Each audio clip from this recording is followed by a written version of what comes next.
All right, so in the prior video, I laid the foundations for Aristotle's virtue ethics and discussed what virtue is and the ethics of care, which emerged from virtue ethics. Now we're going to kind of get into more of the details of what it means to act virtuously and how we can actually act virtuously. So, with Kant, for example, the question is, what should I do in this situation? Whereas for Aristotle, the guiding ethical question is, who should I be? Right? What should I be like? So it's more about a character that we embody as a human being. And in order to understand what should I be or who should I be, we have to know how we already act as human beings. So we as human beings are all trying to achieve this eudaimonia, but we are trying to achieve it to differing degrees, and we try to achieve it in different ways. So Aristotle talks about how there are three different types of lifestyles.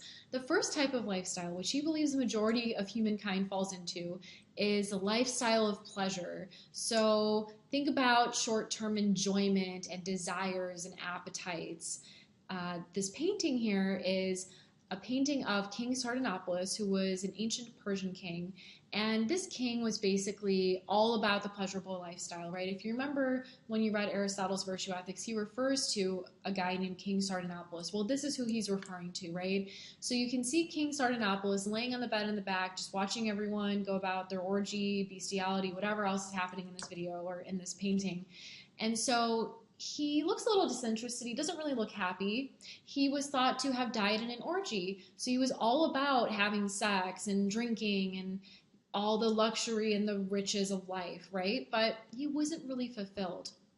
So even though the pleasurable lifestyle might seem fun at first, it's not really fulfilling. It'll leave us feeling empty, right? It's just about hedonistic enjoyment that is very short-term and short-lasting.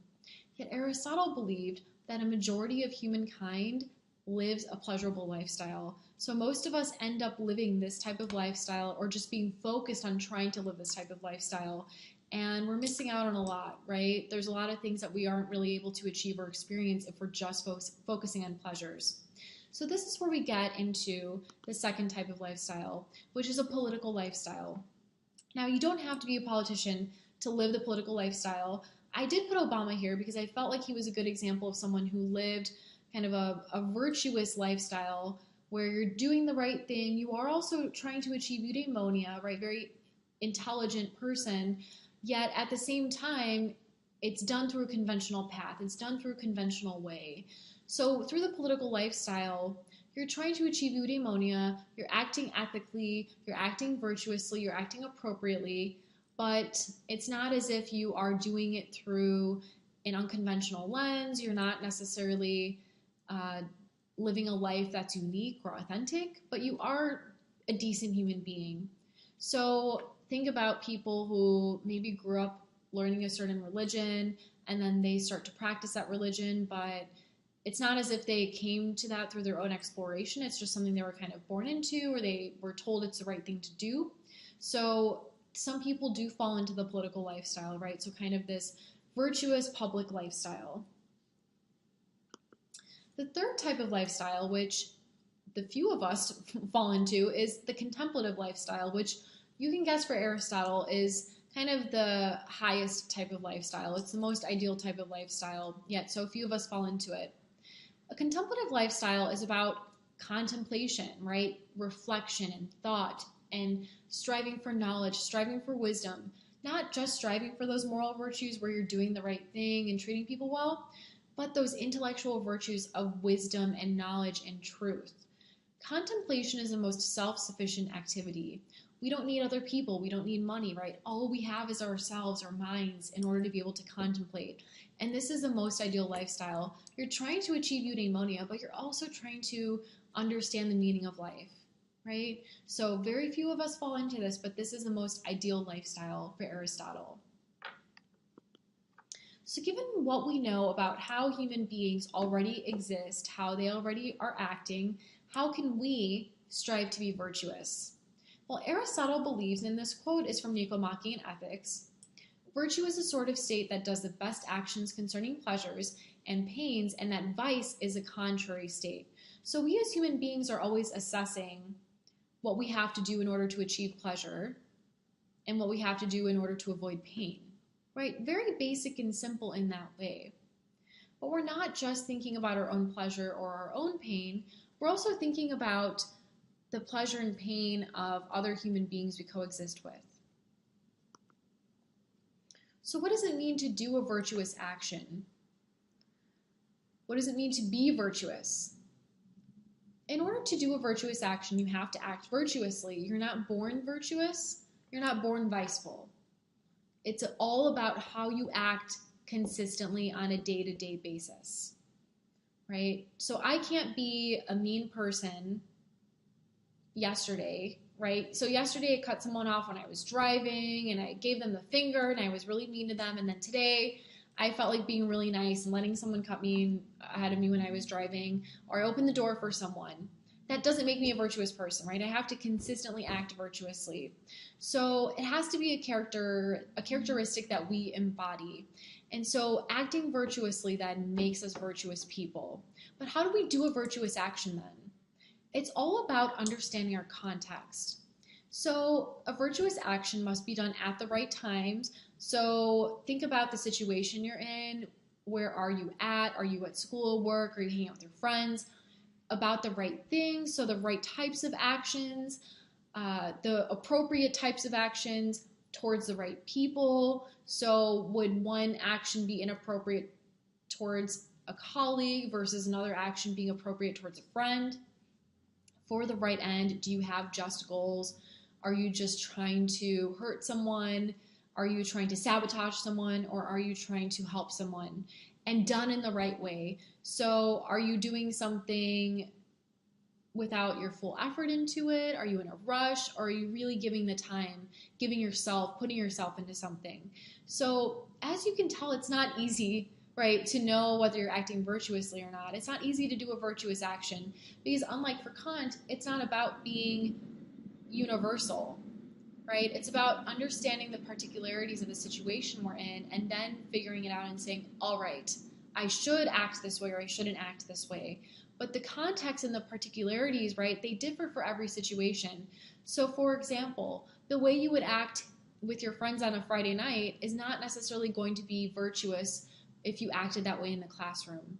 So we as human beings always have to think through our actions and understand the context and the people and the situation and the time. Are we in the right state of mind even, right? We have to figure all of that out in order to engage in a virtuous action, right? But it's never, we can't just blindly look and say, oh yes, it's always right to do this action all the time regardless of the situation. No, right? We have to understand the particularities all the time, and that takes time and effort and work. So how do we understand the context? How do we figure out the particularities of the situation? Well, this is where we get into Aristotle's golden mean, which is also known as a doctrine of the mean, right? So kind of the foundation of virtue ethics. The golden mean, right? Just think about the term the mean. If you remember math or statistics, right? It's a midpoint between excess and deficiency. So it's always going to be less than the excess and more than the deficiency. It's always trying to find that kind of middle path in a way where it's going to be different for everyone, right? It's going to differ based on our situation, ourselves, who we're interacting with, etc. So for example, what would be the mean for a diet for one person is going to be different for another person, or the correct amount of exercise for one person, right? The mean, the ideal, is going to be different for another person. Or the amount of sunlight we need, right? Some people, sometimes we feel as if, oh, I need to live in a sunnier environment or climate than another person. So it always differs based off of who we are and based off of the situations we're in. And Aristotle said that it's extremely difficult to know the mean. And he said it's rare and praiseworthy for us to be able to achieve that mean.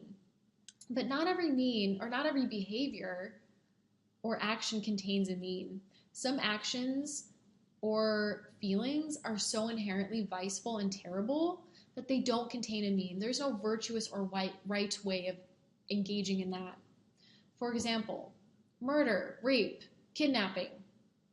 None of these actions have a mean. There's no right way to kill someone. There's no right way to rape someone, right? They're just extreme bad actions in themselves. Or feelings of jealousy and rage.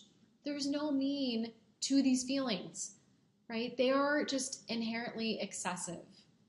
So typically, you know that an action is bad if it contains no mean, right? That's a way to understand whether you should or you shouldn't do something. Does it contain a mean?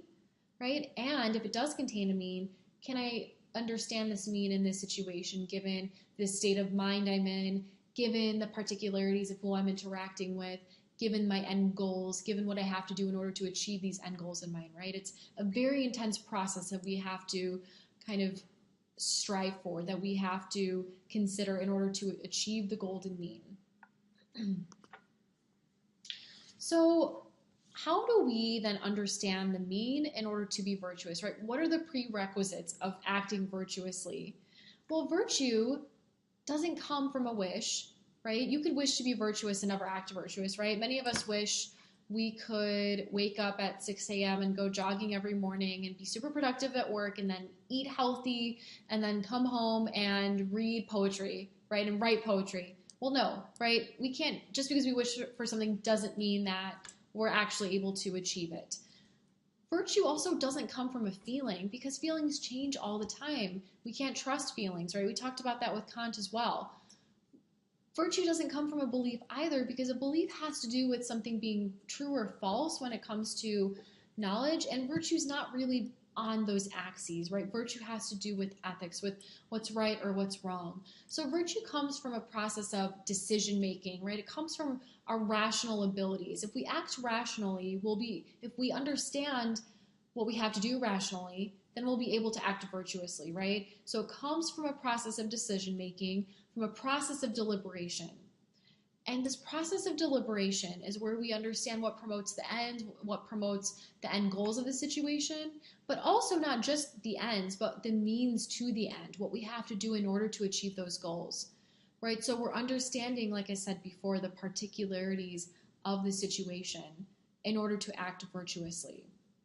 So our process of decision making comes from our deliberation, which enables us to act virtuously, which enables us to act and understand the golden mean, which will then eventually allow us to achieve eudaimonia.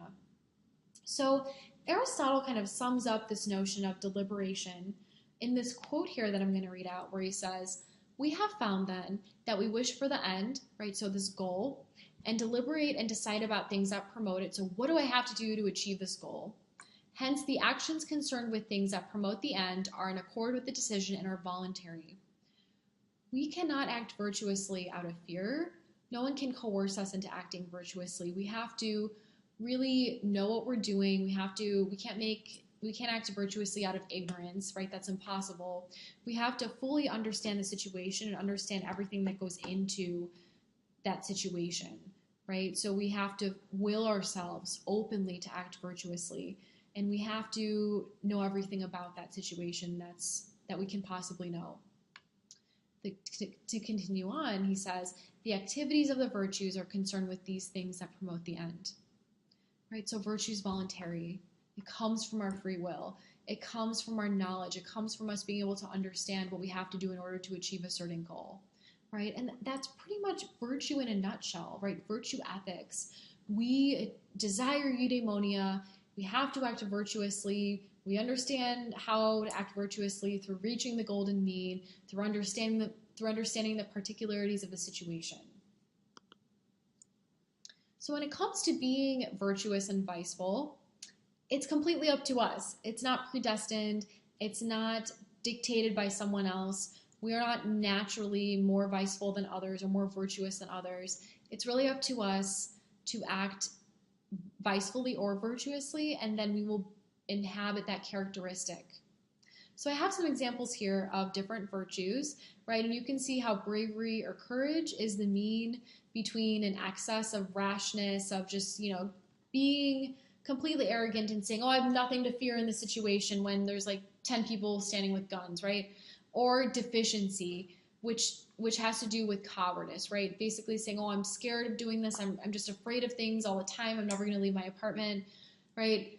those are examples of the excess and the deficiency, and how courage or bravery is the mean between that. But what's going to be courageous in one situation could be rashness in another situation, or it could be cowardice in another situation.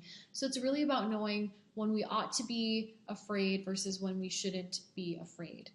Temperance is another huge virtue, right? Because it has to do with how we balance pleasure and pain. And so if we are excessive, we're just kind of hedonistic. Think back to King Sardanapalus, right? We're self-indulgent. We're just eating whatever we want, whenever we want. We are drinking, doing drugs, having sex, whatever it is, right? And we're just not really living a balanced life. Whereas insensibility just means that we're kind of just blah, blah, we're not doing anything. Maybe we're depriving ourselves of too much to the point where we can't really exist. We're not getting enough sleep, or we're tired, or we're starving, or we're dehydrated, right? So temperance is that middle point between too much and too little. So I always think the truthfulness virtue is interesting, because there's always that question of, do I tell someone what I really think about them, or do I tell someone the truth in this situation? Will it hurt them, or will it benefit them? So if you just look below, right, truthfulness is the mean between boastfulness and just kind of stating your opinion too much, or throwing your ideas in other people's faces, right? Whereas understatement or modesty is not really saying what you think and just always telling someone, yeah, you're doing a great job, and even if they aren't, which doesn't really help anyone in that situation. So truthfulness is knowing when you should tell that person what would be beneficial to them, right? And I definitely encourage you to read through these other examples of vices and virtues, but always keep in mind that it's up to us. We are agents of vice and virtue. So it's in our hands to be virtuous, which means it's in our hands to achieve eudaimonia. So in this video, just to sum up, we talked about what virtue is, how we can achieve virtue, what the golden mean is as a means of achieving virtue. How do we understand what the golden mean is in that situation, right? Because it's relative to us, it differs. And what we need to engage in cognitively in order to achieve the mean, in order to be virtuous, which is a process of deliberation. And then we concluded with some examples of vices and virtues and how it's completely up to us. All right, thank you.